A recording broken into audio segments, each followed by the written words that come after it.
नमस्कार प्रिय दर्शकों, स्वागत है आपका अपने चैनल शाश्वत वेदांता में। एकादशी की सीरीज में दर्शकों आज हम बात करेंगे परम महात्म्यशाली अजा एकादशी की। कुंती पुत्र युधिष्ठिर बोले कि हे जनार्दन, अब आप मुझे भाद्रपद मास की कृष्ण पक्ष की एकादशी के बारे में बतलाइए। उस एकादशी का क्या नाम है तथा इसकी क्या विधि है, सो विस्तार पूर्वक कहिए।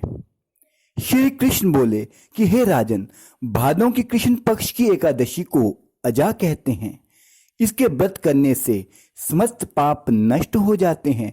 जो मनुष्य इस दिन भगवान की भक्ति पूर्वक पूजा करते हैं तथा व्रत करते हैं, उनके समस्त पाप नष्ट हो जाते हैं। इस लोक और परलोक में सहाय करने वाली इस एकादशी व्रत के समान विश्व में दूसरी एकादशी नहीं है। इस एकादशी की कथा इस प्रकार है। प्राचीन काल में एक चक्रवर्ती राजा राज्य करता था। उसका नाम हरिश्चंद्र था। वह अत्यंत वीर प्रतापी तथा सत्यवादी था। उसने अपनी स्त्री तथा पुत्र को बेच डाला। वह स्वयं एक चांडाल का सेवक बन गया। उसने उस चांडाल के यहाँ कफन लेने का काम किया, परंतु उसने इस आपत्ति के समय में भी सत्य का साथ ना छोड़ा। जब इस प्रकार रहते हुए उसको बहुत वर्ष हो गए तो उसे अपने इस नीच कर्म पर बड़ा दुख हुआ और वह इससे मुक्त होने का उपाय खोजने लगा।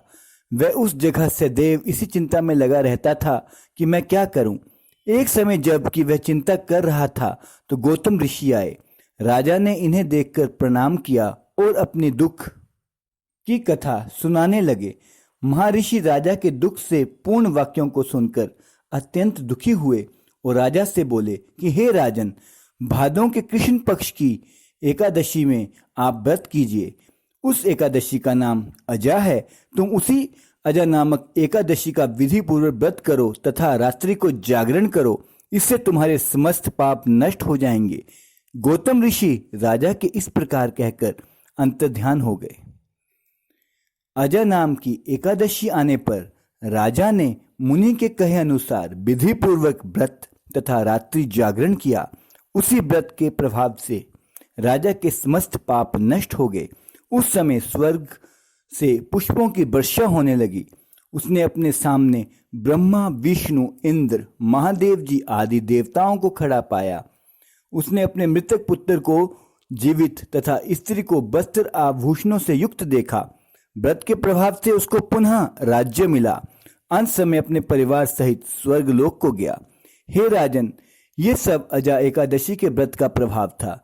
जो मनुष्य इस व्रत को विधि विधान पूर्वक करते हैं तथा रात्रि जागरण करते हैं, उनके समस्त पाप नष्ट हो जाते हैं और अंत समय में स्वर्ग की प्राप्ति होती है।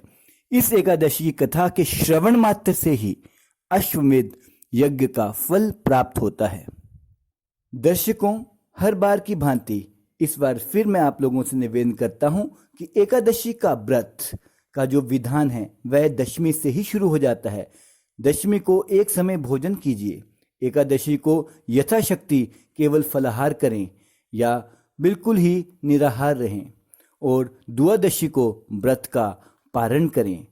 किसी भी व्रत का मूल्य तब तक नहीं होता जब तक कि आपके मन में श्रद्धा ना हो। ओम नमो भगवते वासुदेवाय नमः का सतत जाप करते रहें और विष्णु सहस्त्र नाम का भी जाप करें। ऐसा करने पर मनुष्य निश्चित ही सभी पापों से मुक्त हो जाता है और उसके सद् कार्य करने की क्षमता बढ़ जाती है और सत्व गुण का विकास तीव्रता से उसके भीतर होता है। आशा है आपको ये जानकारी पसंद आई होगी। धन्यवाद प्रिय दर्शकों।